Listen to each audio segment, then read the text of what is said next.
Эфирда хабардар программасының төп чыгарылышы студияда Фәнис Камал хәерле кич, хәзер булачак темалар хакында кыскача. Россияда юллар хаманын киләчәген Татарстанда хәл итәчәкләр. Брака уже быть не может. Казан Экспо беренче тапкыр ничек Россия күләм чараны кабул итәргә әзерләнә, булар хакында тулырак Нияз Рахман. Гомерләрен куркыныч астына куеп, Рисковать туры килә. Аннан авыррак, ерак барырга. Ни өчен көн сайын Актай урамында яшәүчеләр бер үк проблемага юлыга. Мәсәлән, Руслан Сундинов ирәндә. Ошо кырые юк капиталь ремонт. Ремонт башлангач, берсен яптылар. Иртә белән чират торабыз. Кемгә эшкә, кемгә укырга, в общем, үләбез. Ни өчен башланган эш һаман тәмамлана алмый, яшәүчеләре йортны сүтү яклы. Гөлназ Сайфетдинова белеште. Ошо белә торган татар егетенә һәйкәл. Төрле фикерләр йөрде, төрле сүзләр булды. Аны кая куярга, ничек эшләргә. Рудольф Нуриев саны кайда урнаштырылуы турында Фәйрүзә Мәҗитова. Татарстан президентының Төньяк Африкага эшлекле сәфәре дәвам итә. Мисырдан соң Рөстәм Миңнеханов Туниска юл тотты. Бүген ул илнең сәүдә министры Амар Бехи белән очрашты. Монда республиканың икътисади һәм инвестиция мөмкинлекләре белән таныштырдылар. Узган ел Татарстан белән Тунис арасында сәүдә әйләнеше 4,5 миллион долларны тәшкил иткән. Икътисади мөнәсәбәтләрне көчәйтергә кирәк. Рөстәм Миңнеханов Тунис эшмәкәрләрен 2019 елда Казан саммит җыенына чакыра. Бу хакта Татарстан-Тунис эшлекле форумында да сөйләштеләр. Беренче килешүдә төзелде. Моннан тыш Рөстәм Миңнеханов Тунис премьер-министры Юсуф Шахид белән очрашты. Шулай ук Татарстан делегациясе Тунисның тарихи истәлекле урыннары белән таныша. Тулай алганда ике арада хезмәттәшлекне үстерү өчен мөмкинлекләр җитәрлек ди президент. К сожалению, наш товарооборот Татарстана тунисский не очень высокий, он составляет порядка 4,5 миллионов долларов США. Этот показатель не соответствует имеющимся возможностям. Нужно усилить совместную работу. Юллар хакында Татарстанда сөйләшәләр. Казан Экспо күргәзмәләр комплексы үз тарихында беренче тапкыр бөтен Россия күләм чарага әзерләнә. Барлыгы 75 мең квадрат метрдагы майдан, 3 зур павильон һәм 35 залдан тора ул. Татарстан башкаласында Дорога 2018 күргәзмәсе уза. Чарадагы барлык 3 меңнән артык катнашучы юл тармагында үзләренең соңгы технологияләрен тәкъдим итә. Пленар утырыш иң актуаль сорауларны хәл итәчәк. Казан Экспо әзерлеген Нияз Рахман күреп кайтты. Брака уже быть не может. Бу комбайны хәтерләтүче техника бер юлы 3 транспортны алмаштыра. Юл салучы тәгәрмәчтә заманча завод ул. Шунда ук катнашма ясый, җиргә дә үзәтүче. Бу Германия гигантына бүген дөньяда тиңнәр юк аны тәкъдим итүчеләр. Он позволяет больше подготовить основания. Ул асфальт өчен ныклы нигез санала. Аңа бетон, цемент катнашмаларын тоташтырып була. Икътисади яктан иске катламны алып, аны яңадан җәюгә караганда бу техника отышлырак, ул үз-үзен тулысынча аклый. Биредәге күргәзмәгә килүчеләр инде әзер монда тормакның төрле юнәлешендәге кулланылучы технологияләр, эш кораллары тәкъдим ителә. Берәүләр салган юлларны, икенчеләр сыный. Казан Экспоның тышкы майданында үз йөрүшле такси игътибарны җәлеп итә. Бу төр транспорт өчен юллар идеаль булырга тиешле, аны эшкә җигүчеләр. На кочке пока не реагируют. Әлегә ул юлдагы хилафлыкларга игътибар итәргә, чокырларны әйләнеп узарга сәләтле түгел. Без бары тик йөрү һәм җәяүләр алдында туктау кебек технологиялар өстендә эшлибез. Юллар салу буенча Татарстан Россиядә лидерларның берсе. Агымдагы елда бу эш өчен 24 миллиард сумга якын финанслар каралган. Шулардан 2 миллиард 87 чакрым автомобиль юллары, 12 миллиард сумы төбәк карамагындагы Казан белән Чаллы арасы һәм район җирлекләрендәге ремонт эшләренә юнәлтелә. 2019 елда яңа милли проектлар кысаларында заманча технологияләрне куллану 10% артырга тиеш ди белгечләр. Кулланыла торган чимал, аның сыйфаты шулай ук барлык стандартларга туры килергә тиеш.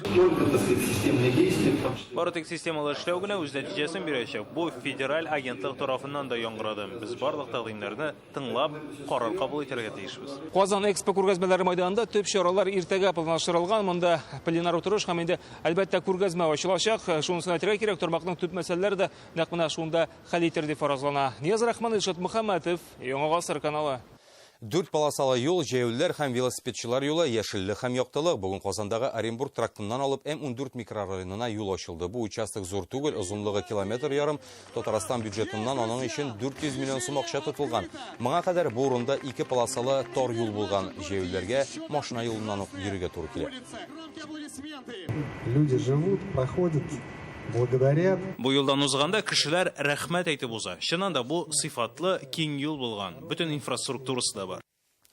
Юлны гомерләрен куркыныч астына куеп чыгалар. Казанның Актай урамындагы Бустан бассейнына йөрүчеләр янәшәдә генә җәяүләр өчен кичү һәм юл билгесе булмаганга хафалана, билге булмаганга автомобильләр зур тизлек белән хәрәкәт итә.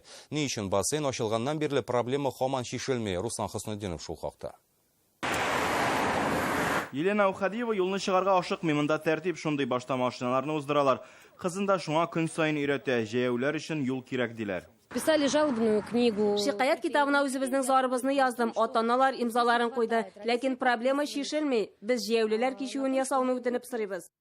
Әлеге Бустан бассейны Казанда 2013 елда ачыла, елына биргә 10 меңнән артык кеше йөри. 5 ел дәвамында олыларга да, кешеләргә дә гомерләрен куркыныч астына куеп, юлны чыгарга туры килә. Дина Бафина бассейнда күптән түгел генә шөгыльләнә, йөзү комплексы янында гына җәяүлеләр кичүе юк, иң якынына 2-3 минут барырга кирәк икән. Рисковать итәргә туры килә. Аннан авыррак, ерак барырга. Тегендә тоже пешеходный переход. Ерак, аннан. Почему-то, зная, что здесь находится Бустан, никто даже скорость не сбавляет. Бассейн булганын белә торып та автомобильләр кызу йөри. Кайберләренең тизлеге сәгатенә 60 километрдан да артып китә. Балаларның үзләре генә килүчеләре дә бар. Алар өчен ут йотып торабыз. Халык район хакимиятенә очрашуга да барган, әмма әлегә барысы да файдасыз. Беренче зам глава администрации Сабир белән сөйләштем шул турында. Положительная реакция булмады. Җәен биредә яңа асфальт салалар, әмма җәяүлеләр өчен юл тагын сызылмый, махсус билге дә юк. Ни өчен Идел буе районы халык зарына игътибар итми? Җавапны без язманча алдык. Җәяүлеләр өчен кичү, юл билгеләрен кую Казан мэриясының транспорт комитетына карый. Актай урамында юл тамгасы урнаштыру, юл хәрәкәтен оештыру схемасын килештерү буенча каралачак.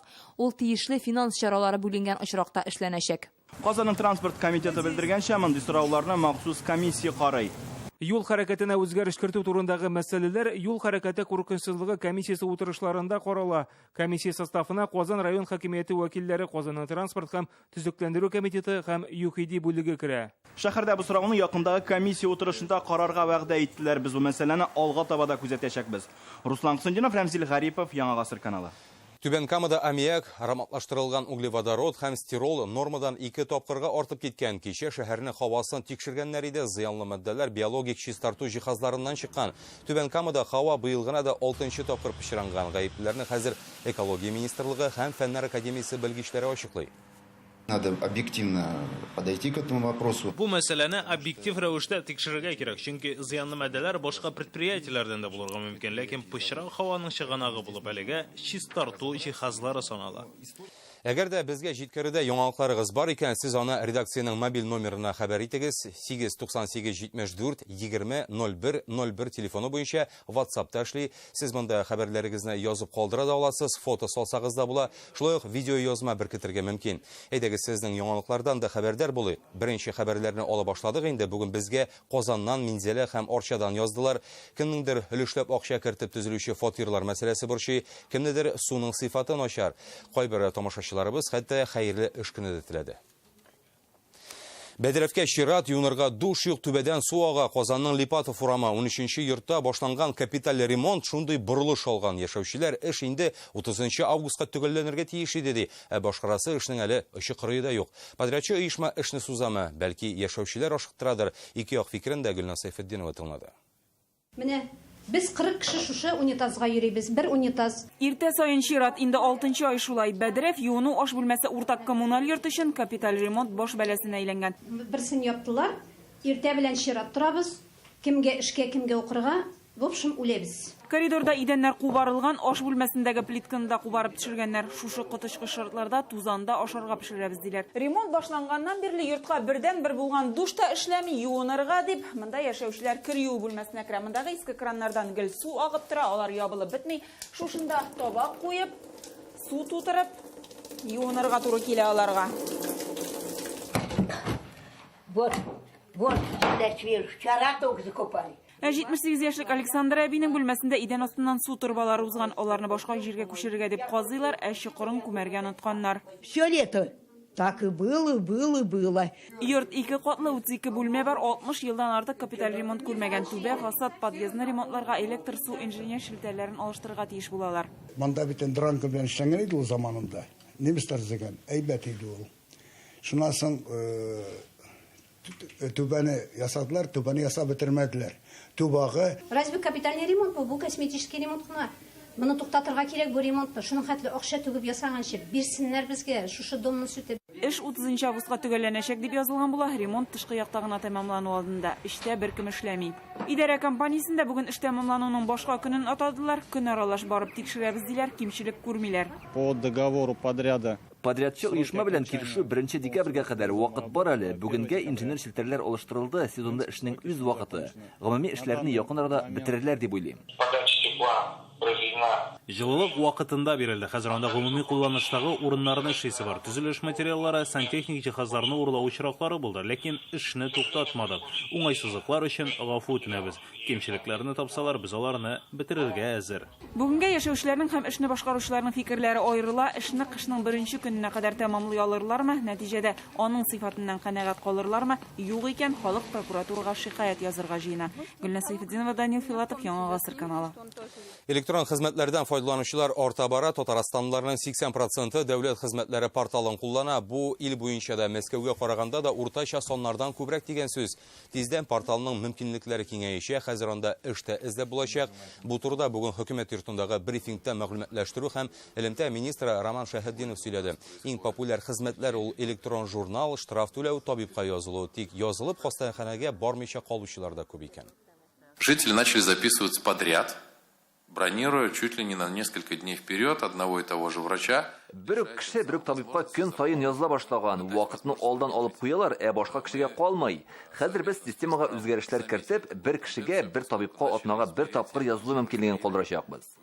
Өйләнешүчеләргә ЗАГСка гариза бирү хезмәте вакытлыча эшләмәй. Бу яңа закон белән электрон хезмәтләрнең бердәм федераль сервисын булдыру белән бәйле. Мәктәп укучылары өчен IT чемпион бәйгесе башланган. IT туганнары шул укучының паролен кулланып, коммуналь хезмәтләр өчен түли һәм бал да җыя.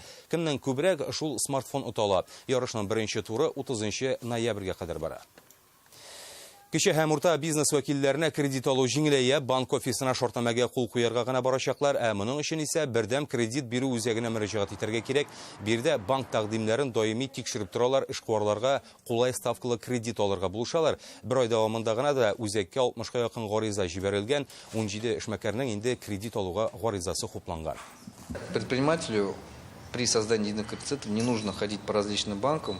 Эшмәкәргә төрле банкларга йөреп, һәрберсенең эшчәнлеге белән танышырга кирәкми. Сайтыбызга кирип, ул гариза калдырыла. Документлар тутырырга да кирәк түгел. Эшмәкәр бары тик кирәкле сумманы һәм кредитны кайчанга кадәр алуын күрсәтергә тиеш. Моның өчен эненең кәгазе сорала. Сез хәбәрләр программасын карыйсыз, алдагы минутларда. Гадәти булмаган дәрес. Созидаем, думаю, на завтрашнем дне, о будущем. Әлмәтнең актив укучылары кем белән очрашуын Филүзә Хәмидуллина күрде.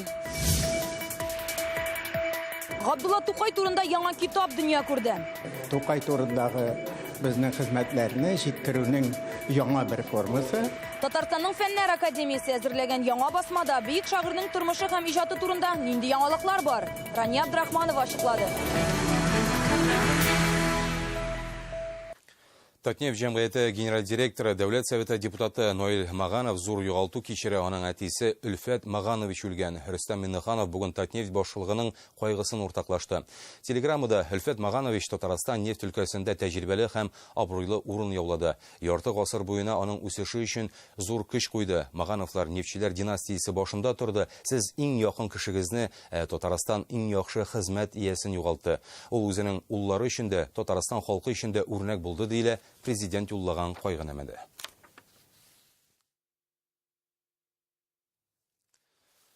Дәвам итәбез. Тел белән мәдәниятне, гореф, гадәт белән тормыш рәвешен саклаган авылга даими ярдәм кирәк. Республикада аны дәүләт программалары аша күрсәтәләр. Бүген бу хакта Фәрит Мөхәммәтшин Әлмәт районына сәфәре вакытында сөйләде. Яшьләр бистәсендә капиталь ремонттан соң мәдәният йорты ачтылар. Монда хәзер клубка килеп, китапханә белән музейга дәләгәсең. Әлмәт районындагы үзгәрешләрне исә Филүзә Хәмидуллина күзәтә.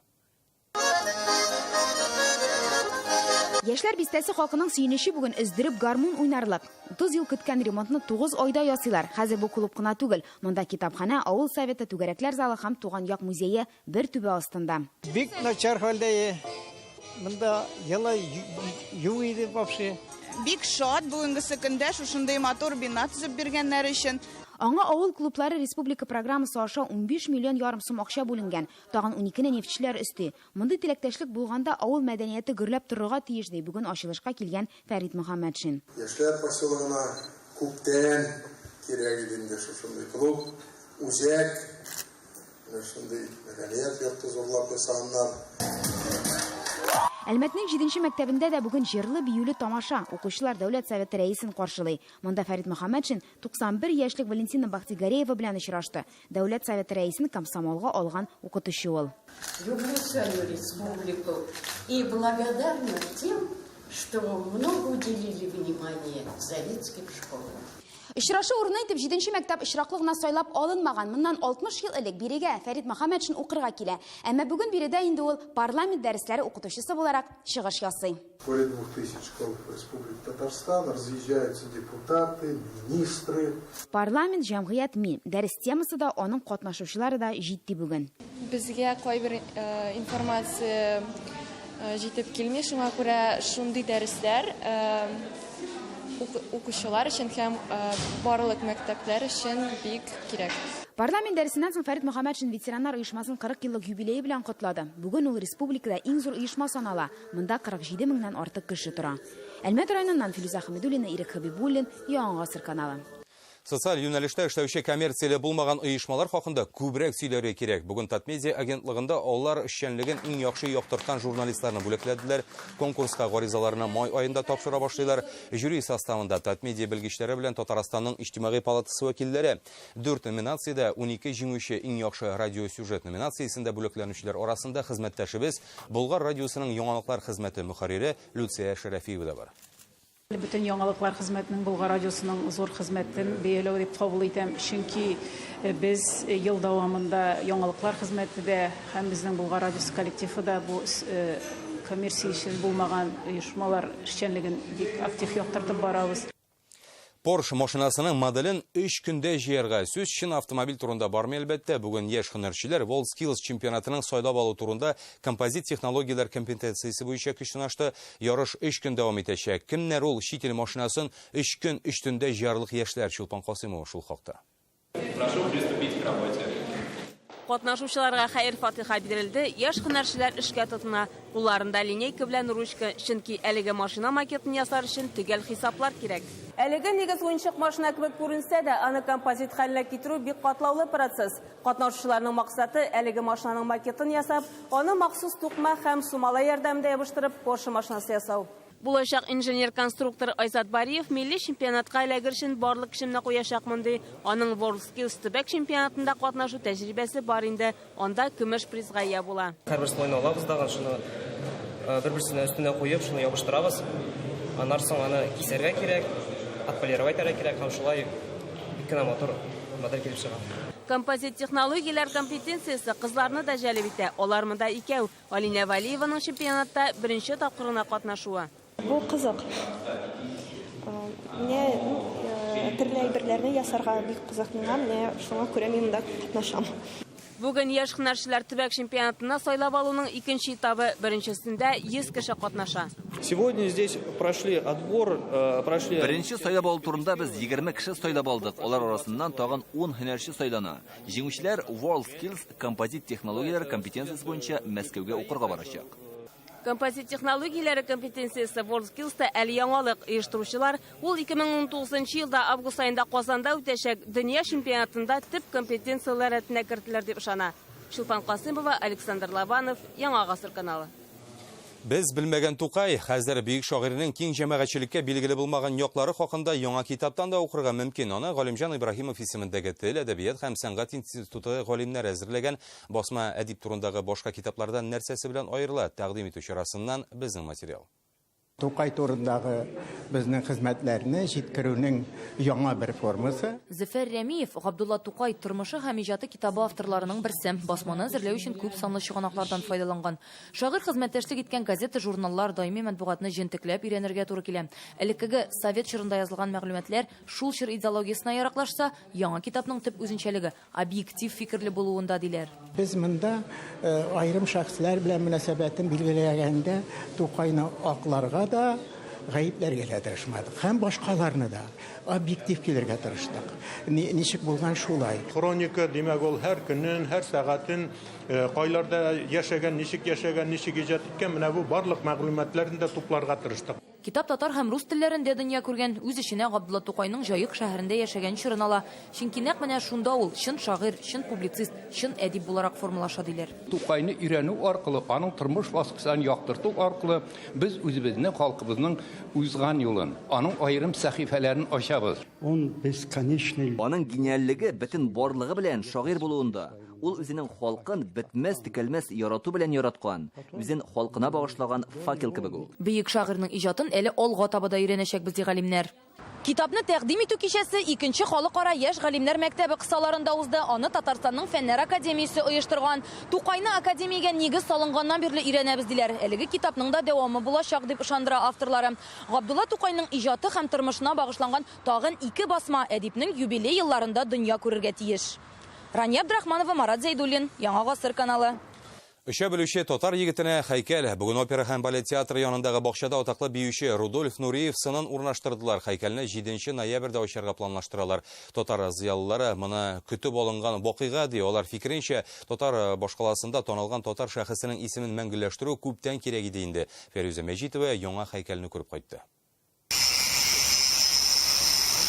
Ул җимерек колонна өстендә кулларын күккә чөеп басып тора. Танылган татар биючесе Рудольф Нуриевны сынчы Зураб Церетели әнә шундый итеп күрә. Сынны аның остаханасы белгечләре куя. Скульптураны кичә Мәскәүдән кайтартканнар. Бүген инде ул Казан үзәген бизи. Биеклеге 5 метр, авырлыгы 3 тонна 200 килограмм бронзадан эшләнгән. Һәйкәлне беренчеләрдән булып күрүче Ринат Харис сынчының осталыгын әлегә бияләп булмый ди, чөнки ул ябык. Ә менә һәйкәлнең Казанда булырга тиешлегендә аның шиге юк. Минем карашымча, Рудольф Нуриевның һәйкәленә иң яхшы урын шушында. Чөнки Муса Җәлил исемендәге опера һәм балет театрының мәгънәсе белән Рудольф Нуриевның осталыгы, даны менә шушында бергә тоташалар. 1992 елда Рудольф Нуриев Казанга килгән. Һәм ул чакта ул нәкъ шушы сукмаклардан йөргән. Шуңа күрә аның һәйкәлен дә үзе йөргән юлга, опера һәм балет театры артындагы скверга урнаштырырга булганнар. Казанга килүендә Рудольф Нуриевтан балет фестивале булдыруга рөхсәт тә сорыйлар әле. Ул сөенеп риза була. Бүген 30 елга якын вакыт эчендә Нуриев исемен йөрткән фестиваль дөньяга таныла. Великий артист, великий танцовщик. Почему бы ему не установить памятник? Бик кирәк бу һәйкәл Казанга. Без шат. Өчә белүче татар егете сынын казанлылар тулысынча 7 ноябрьдә күрә алачак. Фәрүзә Мәҗитова, Ринат Сафин, Яңа Гасыр каналы.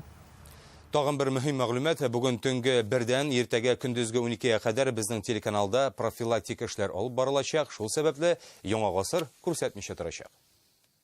Чыгарылышыбызны гадәттәгечә иң кызыклы спорт яңалыклары белән минем коллегам Илдар Сафиуллин дәвам итә. Илдар, хәерле кич. Нинди яңалыклар белән синдерәсең? Хәерле кич, Фәнис. Безнең хоккей җанатарлары түземсезлек белән чираттагы уенны көтә. Барысы үз безендә Йокерт командасы белән көчнәшәчәк. Акбарсларга уңышлар телибез. Ә спорттагы башка яңалыклар турында кыска рекламадан соң бездән аерылмагыз.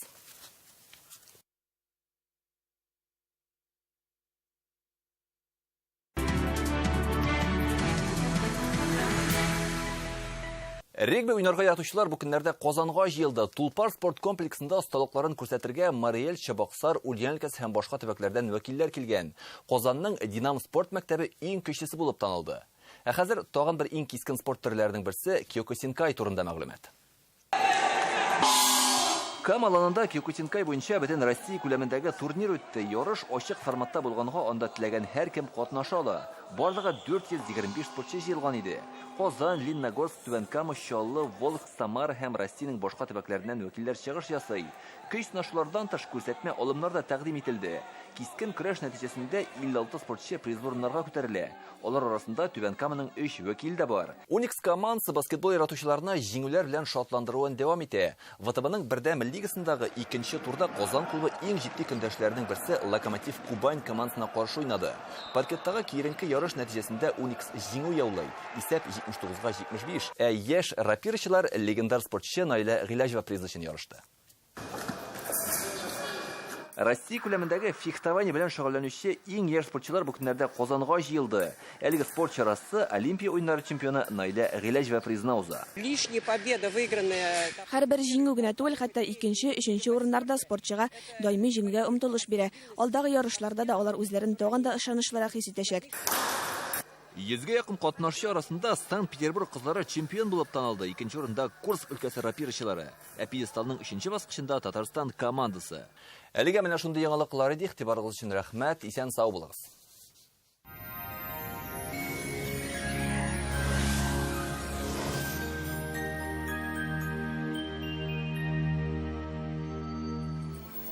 Исәнмесез, хөрмәтле телевизор караучылар. Эфирда һава торышы. Сыйфатлы һәм арзан аш бүлмәсе телисезме? Данил Майсер моны чынга ашырыр. Октябрь аенда 20% ташлама белән заказ бирергә ашыгыгыз. Данил Майсер, Казан Бастан Юрам 23-нче йорт. Телефон 2-167-166. Яндекс погода сервисы мәгълүматы буенча көньяк-көнчыгышта чыгышта. Бүгелмә Баулы Оснакайда булытлы, температура 10 градус. Төньяк-көнчыгышта Түбән-Кама, Актаныш, Лабугада булытлы, яңгырлар көтелми. Температура шундый ук 10 градус.